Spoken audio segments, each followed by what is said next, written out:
you very much. Welcome, everyone. Bettina will start the talk, and then I will take it on later. We hope to make it in something like 30 minutes, so we can have a lot of time for discussion. So it may take a little bit more or less, but let's go forward. Bettina? Okay, thank you, Eduardo. Okay, we are happy to have been invited to share this experience with you. We are here together today because we are united by our interest in sociocracy. We are part of SOFA and SOPRA, the Spanish-speaking organization. These associations are communities of practice that promote the development, that expansion of sociocracy in other areas. Eduardo and I met years ago through our shared involvement in an intentional community called Confluencia, meaning confluence in English. Together, we purchased a small piece of land about 70 kilometers from Buenos Aires, Argentina, where we plan to build our homes and live there together in the near future, I hope. A few years ago, we decided to adopt sociocratic governance for our community. So far, this might not sound unusual. More and more communities, co-housing projects, and eco-villages are using sociocracy. But here's the thing. What is the meaning of this meeting? It feels like we are living in two separate worlds. In our personal lives, we experience sociocratic governance, while at work, we are still mostly stuck in hierarchical top-down structures.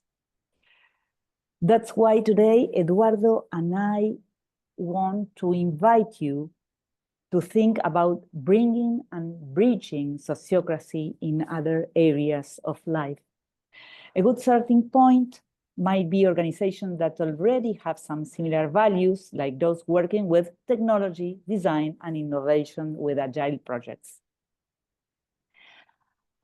Agilism refers to the mindset and methodologies rooted in the agile movement, which originated in response to rigid and inefficiency software development practices. In 2001, the Agile Software Development Manifesto was written. Its authors declare, we are uncovering better ways of developing software by doing it and helping others do it, and outlining the following key principles. Individuals and interactions over processes and tools, working software over comprehensive documentation, customer collaboration over contract negotiation, responding to change over following a plan. Although the manifesto is inspiring, you will notice that this is an operational manual, not a governance manual, because it doesn't guide us in how to come together and make decisions as a collective. True collaboration requires months processes. So one approach to getting started could be to focus on the usual working conditions for new teams in agile projects, while typically involve estimate duration between 2 and 4 months, typical team composition, 4 to 8 core members, with a total of 10 to 12 people involved, define hierarchical organization context. It's completely different. Agile practice and knowledge along KPIs and OKRs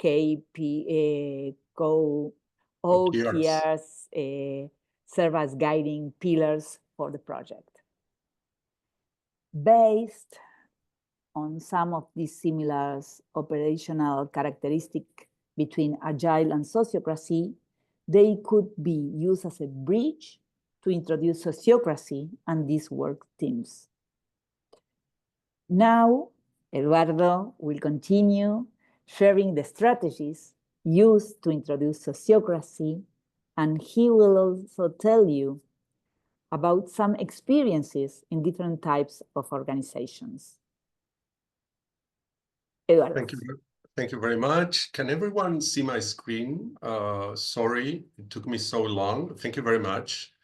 I use other video conferences and I couldn't share my screen. So since I was late with this, I will repeat a bit of what Bettina said. Usually, we find organizations that are hierarchical while we try to implement sociocracy probably in one or a few teams. So those are challenges, right? The clash between hierarchical and sociocratic organizations is a challenge. Also, oh, my screen disappeared. Mm-hmm. What happened? Sorry. I will try to share it again. Can you see my screen now? No. Oh, God. Technology is still not what we would love to. There it is, right? Now you can see it. Beautiful. Thank you very much. So a difference from what we're usually used to work with sociocracy is that we don't have a lot of time and we don't have a pre-existing commitment to sociocracy. Usually, when you work in intentional communities or groups of many kinds, there is an idea, someone is coming with this, and there is a kind of process of understanding and buying in and trying. Now, you came as a parachute holder into an existing team or a new team that was built for a project. And there is no idea about sociocracy. So you don't have the time to say, I will explain, let's commit and all this. So these are the challenges, right? It's short time, no idea about sociocracy, usually in companies, most of them by far, no pre-existing commitment. So we must show results very quickly or they won't sustain the effort of changing. Also, another challenge, which is probably kind of quite specific, but you have in the same company, when we are talking about groups in technology, design, or innovation, groups with very defined cultures, different one from another, like engineering, lots of guys, almost no women, very much strict on their ways. Then you have design, people much more sensible and who like to use their time to explore possibilities and all that. Then you have marketing, very much business-oriented people, whatever. So there is a difference in culture there that makes it difficult sometimes to operate with all of them at the same time. So, as Bettina said, what are the common points in which we identified and tried to stand to introduce sociocracy, which is the idea that most all of them try to be agile, and most all of them try to measure things, that is OKR or KPIs as they were said before. So just as a check, how many of you work with agile or know about agile? Just raise your hand for a second. Beautiful, beautiful. Thank you very much. And how many of you heard about objectives and key results? Things that we measure. Okay, beautiful. Thank you very much. So these are common points. So from this point on is that we stand to complement, to pivot over the usual culture to a possibility of sociocracy. So again, agility is very much an operations system. While it has some points, and we can discuss for weeks, about how to decide. It is mostly a procedural proposal. How do we code, or how do we do some things, right? And there's not much about governance, but sociocracy is a lot about governance, and it doesn't put an emphasis on operations. So it is a beautiful complementation in there, right? So we have the Agile Manifesto. Many of you may know it, and those who doesn't, just agilemanifesto.org. You can go there and see it. It's super short and beautiful and strong. And well, we don't have to talk a lot about sociocracy probably here, so let's go on. So the thing is, how do we go there? And allows us to explain this is a work in process. What we are sharing here is an experience that comes from doing and reflecting and doing and reflecting. Okay, so the first thing is we say, we don't talk about sociocracy. We just say, we got the series of rules, that are great for collaboration. They're based on equity and transparency and efficiency. Would you like to try them? They usually work great. No? So this is a proposal, super simple, super direct.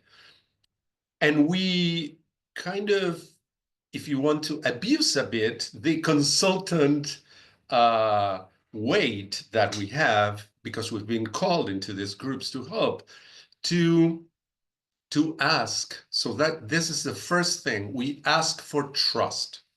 Let's say, give us 3 weeks to try it. Anyway, we will have 2 or 3 or 4 months of project. This won't go awry, but gives us 3 weeks to try it and see what happens. And all the time people said, yes, looks good, like efficiency, equity, autonomy, looks good. So first point, we ask for trust for them. By the way, we will share this mural, so we will have access to all of this, so you don't have to write like crazy. If you like to, please do it, but you don't have to. Okay, so you have it, all this, you will have it. And then when people said, yeah, okay, let's try it, let's give it a few weeks, we only explain the basics. We organize in circles, and a circle has a scope and a sovereign under its scope, which for people who, again, connecting with Agile, that works great. Like, okay, give us a mission, and we are going to decide how to do that. So we are aligned in that sense, right?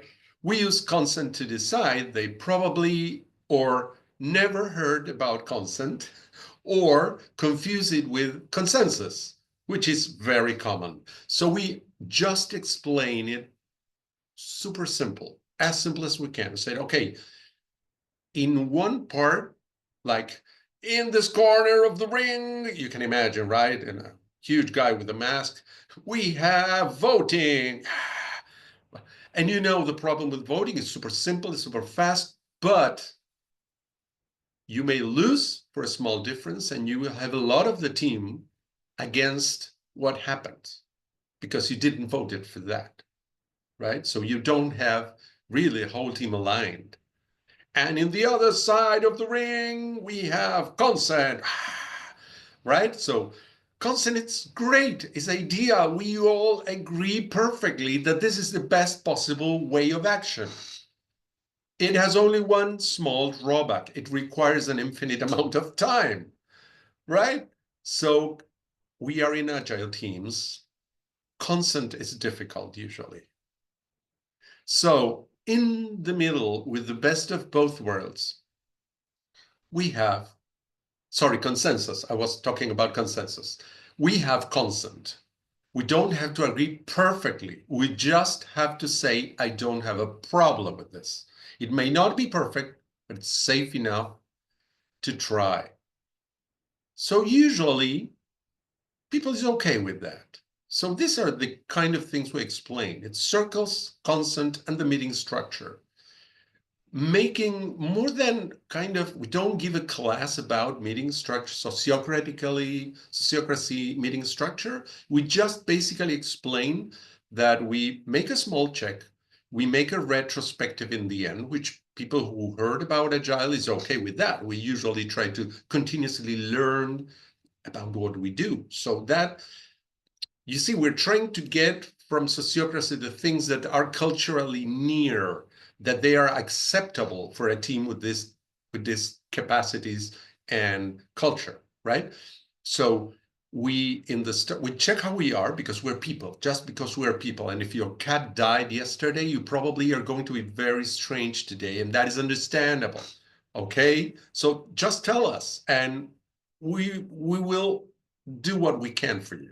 So, but basically, the only thing about meetings that we really push a bit on is, first, we create the agenda among all of us. If we're going to use our common time, let's be sure that we all agree in what are we going to use it, and why are we putting our time together here. That's one thing. So we co-create the agenda, then we develop the items of the agenda. If there's something super serious and everyone agrees, consent, it's okay to change. And in the end, we do a small retrospective of what happened with the meeting and how we're going out. And basically that's it. We don't explain much. Yeah. Can you zoom out your screen a little bit so that we can see more of the information? Out. How's that? That's in. We're looking for out, I believe. Is that right, Loiselle? Yeah, so I could read the rest of the Out, yeah. text. Oh, sorry. Okay, that's it. I will go to 3 and 4 after. So we are in 1 and 2. So don't worry. Okay. Good. Sorry, I don't see the chat because I'm sharing my screen. So please open your microphone. We have zero problem with that. And please stop us and just ask. We are not Zoom experts at all, more on the other side. So we explain circles, we explain consent, and we explain the briefest thing about meeting structure. When we are starting to go into creating a solution or trying to make a proposal for something, then we explain the 3 stages: understand, explore, and decide, which it doesn't sound so alien for people in Agile, so that is okay. Also, that is softly in gray because that's not in every case, but basically when we can, we try to assemble outside of the team a bigger stakeholder circle. It can be called whatever they want. It's like the amicus curiae in the law, friends of the team, stakeholders, interested people. However, in each organization, it will have a different name. But it's the idea that the team works a lot, but doesn't work in a vacuum. So once every week or 2 weeks at most, we ask for 25 minutes in which we inform what we did, we tell them what we are about to do, ask them for opinions or enrichments on this, and if there is something needed, an alarm or something we need, we raise our hands before it happens.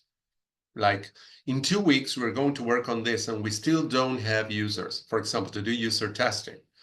That is not under our scope, but we would be much more relaxed if on the next week we already have scheduled the users. For example, this kind of things that you work on the outside. So we create this idea of a bigger circle that is people that is interested in the results or can add to what the project needs. Up to now, questions, whatever, please you open your microphones because I don't see while I'm sharing my screen, I don't see you all or the chat. Are we okay? Silence? Yep, there's no hands. Oh, actually, Sheila has her hand up. Sheila, go ahead. Yeah. Let me see. Hold on, that thought just left. Oh, oh my goodness. I had 2 questions and now they've both They've both blown my mind. Continue they'll come back and I'll jot them down to remember. Beautiful. Okay, no problem. When they come up, just say it. Okay, so repeating fast. We don't present a whole of theory. We don't discuss about social issues and the world we want. We just go straight to the work.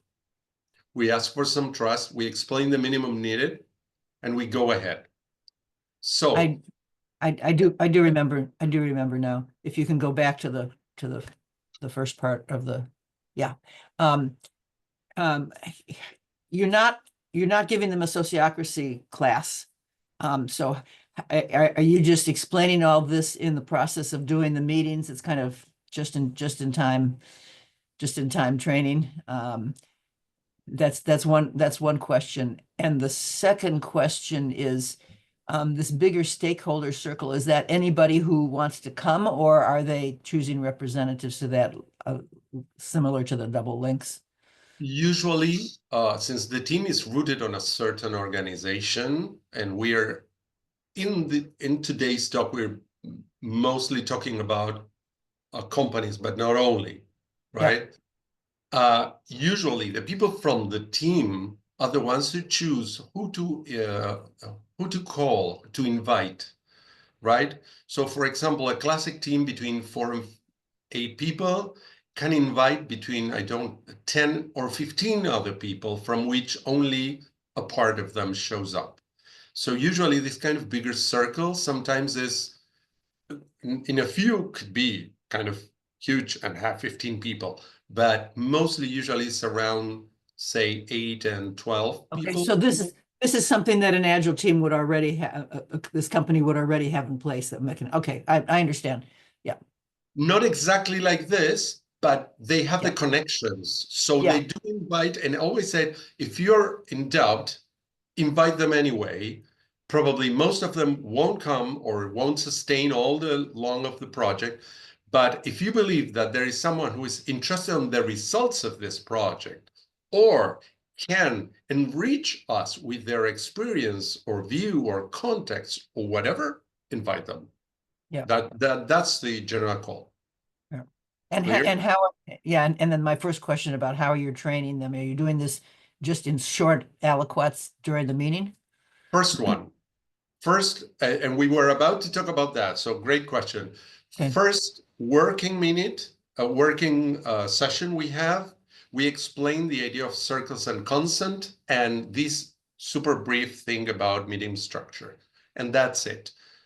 And you exactly connect with the details, because since they need to focus on the work, and I'm on the first point of the third idea about details, so they need to focus on the work.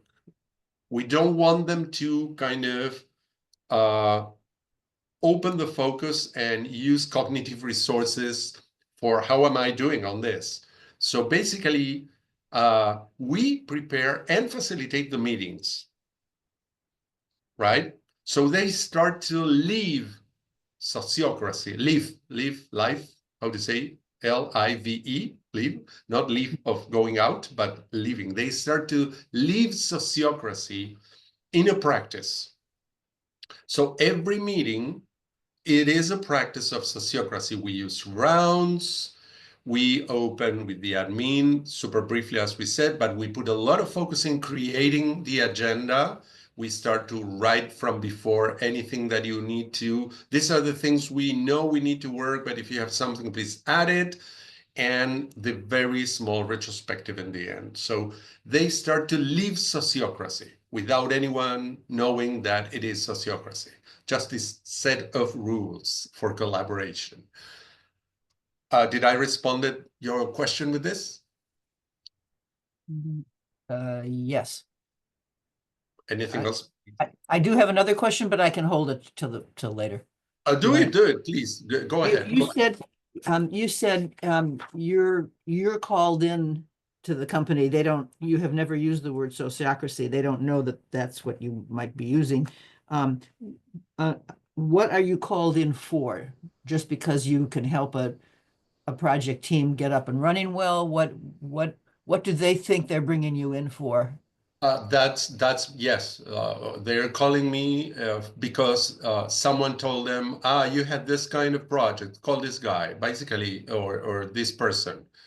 So that's why, basically.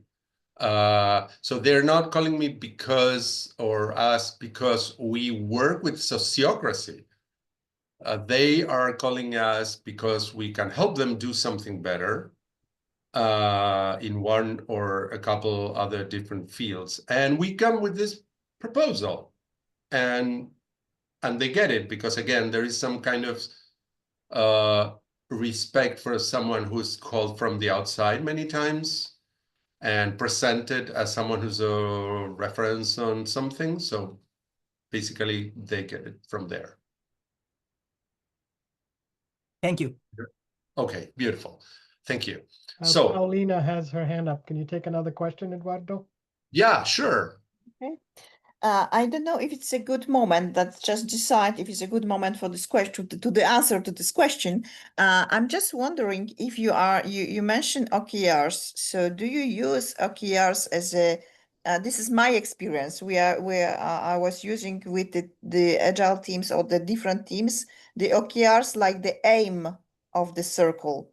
And do you use the OKR structure to structure the aims of the structure of the circles? We use it in a more in the same way, in a smaller scale. We are kind of talking about fractality here, right? We have objectives and key results. So since we have continuous learning from what we do in Sociocracy as in Agile, whenever we are starting to do something, the question is, okay, so what are objectives and the outcomes, measurable outcomes? And that is OKRs, basically. So actually, and that is a great question. So thank you, Paulina. For people who work in Agile, the Agile world, the idea of success criteria is easier to work with than many people who's not on Agile. And probably someone of you have experienced this, but for many people, it's very difficult to define specific success criteria. Like, how do we know that we are closer to what we want to achieve? Because this thing goes up or this thing goes down, or the ratio between these things changes in this way, or whatever. But people who work with OKRs basically have a practice with that. So what we use is the same, exactly OKRs as they are, but in a small scale. Like, okay, so we are going to design, for example, this system. And how do we know that this design works? Okay, because, for example, if we test with 7 users, at least 5 can do this in these conditions, for example. Those are outcomes, right? Concrete things. So that practice is super important, and it's part of Sociocracy too.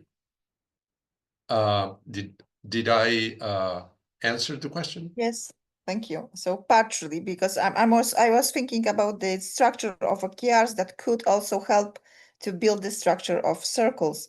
But if you are starting without the structure, but with the teams, it doesn't matter so much.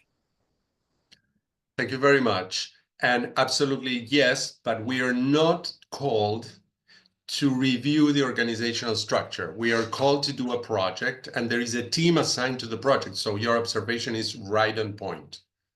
Okay, good. Second detail, we don't push much on check-ins or retrospective in the kind of, this is a difference with Sociocracy. In the way in Sociocracy we do, where we include the personal feelings or sensations about it. And this is because some people who have lived in hierarchical organizations like corporations or companies have almost traumatic experiences associated with evaluations or retrospective even. That's not usually the case in Agile teams. The idea of retrospective is super ingrained in Agile teams, right? But evaluations are a different thing. It's like someone is going to say, I still have my job or not, or there is an imbalance, an asymmetry of power many times. So we don't push this too much. We always talk about retrospectives, never evaluation, continuous learning. That is a language that for agile teams is super ingrained, no problem at all, but we don't push on the personal part. If we perceive, because in any team can be something that is kind of related to the relational part between people, after the meeting we can talk about it, okay? But we always start from the idea that we're part of the same team and we need to do this. So it's important that we understand each other. So let's work on this a little bit. But outside, we don't put so much our whole human bodies in the middle as we do usually in sociocracy, because that is culturally not so accepted in many companies, at least Western companies. Okay. We have a question for you, Eduardo. Yes, please. Thank you.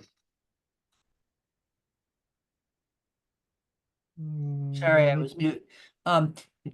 You say you don't push much on check-ins. What about a closing round, the check-outs? Is that, are you calling that retrospective or retrospective? I'm used to that term being for the project, not so much for a specific meeting, but maybe you're using the term that way. I'm not sure. Good question. We're using the term retrospective, but we talk about the meeting. We talk about the meeting, but usually That would be our closing round in a sociocratic meeting. exactly. Okay. And Exactly. that you do, you talk about it, but you frame it as a retrospective for the meeting. Exactly. What went well, and we want to repeat on how we went on this meeting and what we didn't do so well, and we would like to change for another one, the next one. I got it. Thank you. Perfect. Thank you. Thank you very much. So we said no classes, and we bear the weight of facilitation and coordination. We don't push too much on check-ins on the personal thing. But of course, it's the norm that after some time, one person or two from the team said, wow, I'd never worked like this. What is this? From where does it comes? And like, if we were not so much interested, I say, oh, let's chat about that. So yeah, we then get this interest and start to pull a bit from it. So we outside of the meeting, because we're not selling sociocracy in the organization, in the meeting, we may just, if we already have a trust and a relationship of trust that we're building and it's already well cemented, we can set a bit in a meeting. But if not, we try to give gas to the motors of the people who is already interesting or seeing something new or inspiring. Okay. And the last point of the details is we never say sociocracy until they are happy and see it working. And this is very important because if first, anything that ends with crazy, like democracy or sociocracy, could be felt like a kind of, what are you selling me? We're in a company, right? Are you trying to, what, are you a communist or whatever? So no, we don't say that until they saw it working. And usually someone asks, so if we are ending the project or we have what we said before, we already kind of build a good trusting relationship, then we said this whole set of rules has a lot more than this. It's called sociocracy, and it's very good for agile teams because it's a kind of governance from the peers. And in an agile team, we are peers going forward with a common mission, objectives, right? So, and yes, going to the previous question, point 4, when we are already working, yes, we do a live retrospective, right? Usually, it's not a matter of weeks, but it's a matter of kind of closing a phase. We can end with the research or start with the design, for example, or we are ending the design and starting to work more. It never exactly stops and ends. Things got superimposed, but when we're more or less delivering something, which is a good point in terms of the mood of the team, because we're delivering, we arrange a retrospective, which again, it's part of Agile, but we include things about governance, how we took decisions, how we created proposals, and etc. Right? This is basically the recite we iterated a long time. And to end up this thing before going to the rest is basically results up to now has been really great. Very, very much positive. We have neutrals, not negatives, but people end up super happy in at least usually the communication goes in two levels. The first one is the operational thing is this project was super great. We could do a lot. We were aligned. We could deliver and all that. And they understand that the process we used was part of our success. And then some people, again, personal things are many times left kind of outside of the company. Not all of them are companies, by the way. We can talk about cases. People say that this was something great as a person, that they felt empowered, or there were transformative experiences or whatever, these kind of things. What we all know about sociocracy, by the way. And if up to that point we didn't talk much about it, then that is the moment before going out in which we say, you like it, read about sociocracy. You have all these sources, you have all these references. So there is a lot to learn, and you can keep on working in this way if you like. So basically, this is the thing. So before ending, because we're right on time, we want to have some time for questions. So basically, if you want, we can amplify the details for this. Some examples that we can speak of are a cátedra in the University of Buenos Aires, which is a classic university, super hierarchical, but one group of people, because it was the proposal of the, how to say, the major teacher, I don't know how to say that in English, sorry, the title of who's the titular de cátedra is here, brought forth the proposal. The rest of them didn't got it very much, but it sounded like okay, so they went forward. They've been for 5 years working like this, and they wouldn't turn back ever again. Another, which represents a lot of other examples, it's a software company for agricultural services. So people's very much down to business, very much down to business, right? Also a software cooperative that works in technology, also kind of a social corporation, if you like, because it is a company, it needs to make money to live and all that, but it's a cooperative, so they are very much aligned with some of the principles. And there were lots of others that, if you like, goes into one of these buckets of companies that makes money or companies that work somehow aligned for the common good. So, and to end, we have a few questions we would love to share with you all and open the microphone.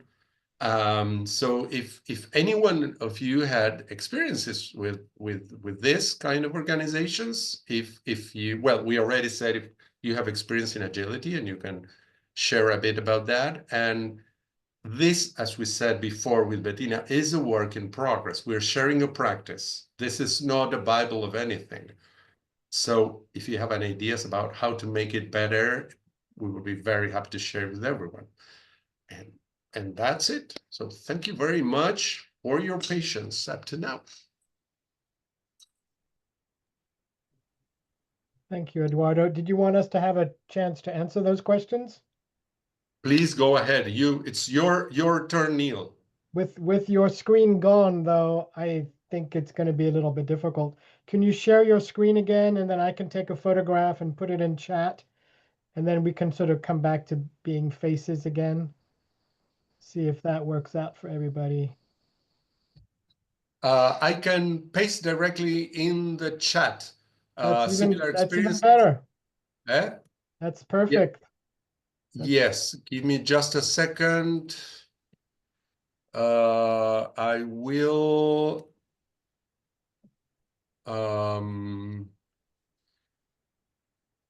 Give me just a second. I will paste that on the chat. But basically, if you have experience in agility, or if you used Sociocracy in this type of organizations, while I copy, and if you have ideas for making this better, I am typing it right now. There it is.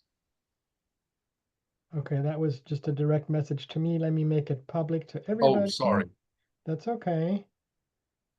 We have all learned the Zoom ways. Okay, so I have 3 questions for you, and here they are. So I guess if you have some comments or answers, please go ahead and unmute yourself and toss things into the circle.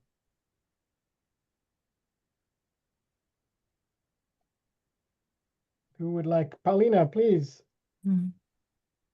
So I will start. I will continue a bit what I have said. So I'm working with the company which is structured as a hierarchical one, and by definition, they should keep it because they have the rules that they have to follow. But in the same time, they introduced OKRs and decided to build the circles around OKRs. So they took the people from the structure, the hierarchical one, and they asked them to join forces as a team around OKRs. And with this, we managed to make some kind of sociocratic thing, and having things in parallel, meaning that we have the hierarchy, and in the same time they are working with OKRs. They are working in circles with the structure, with the consent, and so on and so forth. So this is my experience that OKRs are a good way to introduce it also. Thank you very much. Beautiful. Yes, absolutely.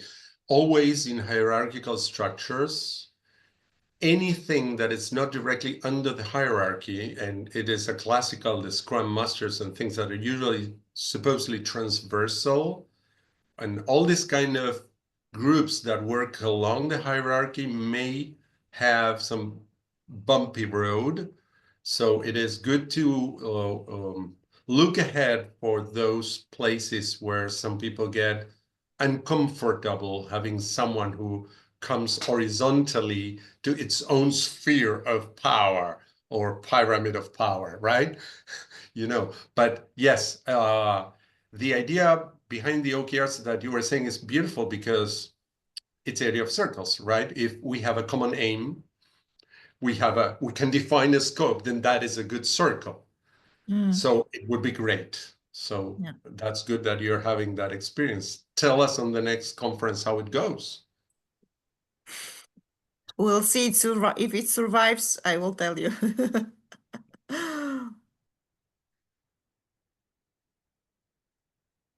Anyone else? Oh, Sheila has a question for you, Eduardo. Will you make your Miro page available to us? Right now. Right now is a good time.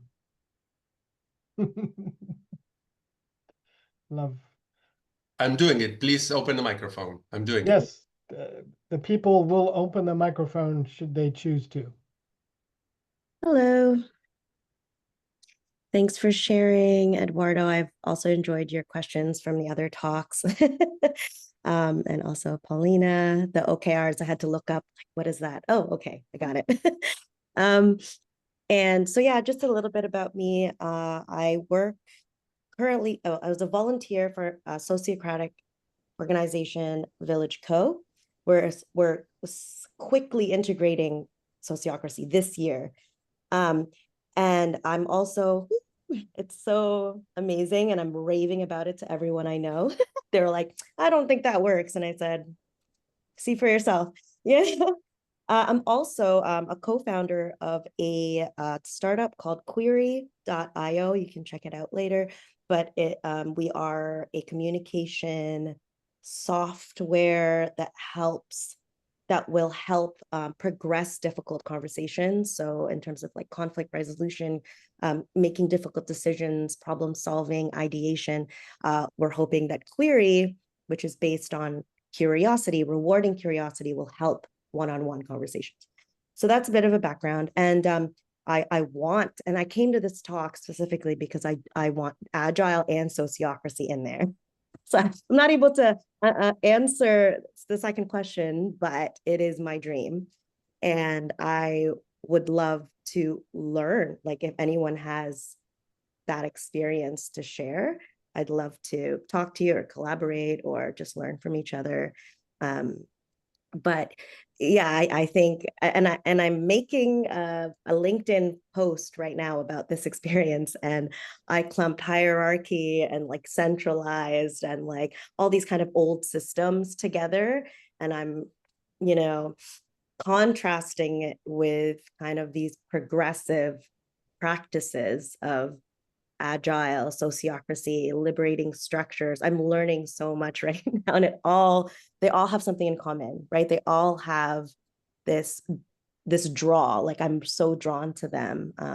Being a young person and learning from my elders and like having a child, like I want to embody and practice all of these good structures and practices and bring them into my projects, all of them, Village Co, Query. I have too many projects right now. So, but I devoted this whole day to Sociocracy. So thank you so much, everyone here, for participating, and Eduardo for leading and facilitating. Thank you very much. You mentioned something that we forgot. First, to keep talking, our emails are on the mural, okay, just to start.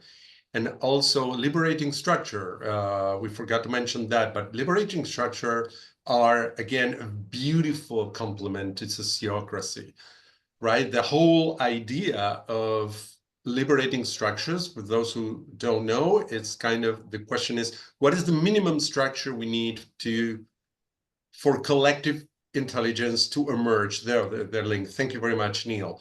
So they are usually quite fast, very specific, and they're great. They are done to do collectively, and they work beautiful. So they are super good, which, by the way, with Bettina, we have just finished the first part of the territory planning for our community. And of course, we use Sociocracy and Liberating Structures to do that. Critical uncertainties and other activities from there. So if any one of you wants to look at the URL Neil put there, and yes, the mobile app is kind of the website in a short form, and it's super good. Thank you for mentioning them, Liz. Sheila, and then we'll begin to close out with appreciations and feedback. What do you have, Sheila? Yeah. Thank you so much for this session, Eduardo. Toward the end, you were talking, there were 3 cases that you were talking about, and one of the companies you said has been using it for 5 years. So I'm curious if I heard you right. I'm curious to know more about that. What it is that they were using, what the parts you talked to them, or did it expand and they started actually using Sociocracy? That wasn't clear to me.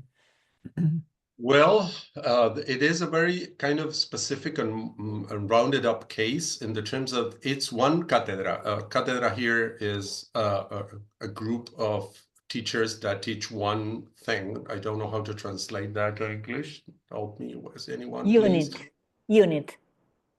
Kind of beautiful. Thank you very much. So it is, I believe, 8 people. There is one who's the leader of the cátedra, the titular professor, like something like this.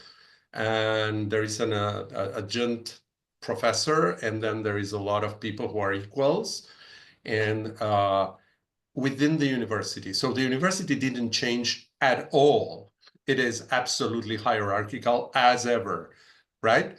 But this team decided to go into sociocracy because they knew it from us, and they are close people who we do have a lot of trust. So we supported them along the way, and even if they are just 8 people, they made sub-circles. They have a circle for evaluations, one that manages the virtual campus, and one that creates the material for the classes. And so they do work inside as a sociocratic team, and to the outside. And this is a challenge that, as far as I know, we are all working on trying to solve this.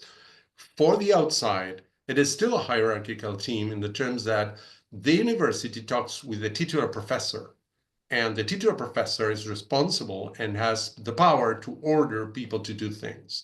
So the proposal that this professor, which is a great woman, made is, I do have the power to do that, but I do promise I won't use it. The circles are going to be sovereign, except I see something really serious. I am not going to exercise my power on this. So they were, yeah, please. So if they're continuing to do this, that means that you taught them how to facilitate the meetings, because initially you were the facilitator. So you actually gave them sociocracy training. Yes, because we have a relationship, so we see regularly, and they come with questions, and they And at that point, you could say this is sociocracy. Yes, exactly. Which is not the same with a team that you work like, I don't know, 4 months in a sociocratic way, but then you get out and you have no idea what happened after. Right. It's that transition that I'm interested in. Thank you. Thank you very much. Great question. So actually, unless anybody else has any burning questions, Eduardo and Bettina are fairly easily available. Let's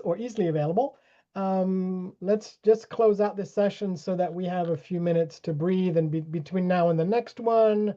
So I just want to appreciate Eduardo for coming well equipped. I love the Miro images. And Bettina, your introduction and your words before Eduardo took the controls were also just very heartwarming for me. And yeah, spoken with very sort of with humanity, in mind. So, and I want to thank everybody else for their contributions as well. So I'm going to just remind you. I beg your pardon? And thank you. Thank you, Neil, for facilitating this. Oh, thank you. Sorry, Les, I couldn't understand what you were saying. Yes, thank you so much. I will take that. So we'll see you for closing, and we have another hour with another session. So thank you very much. Bye. Thank you. Thank you for coming. Thank you. You all. Bye-bye.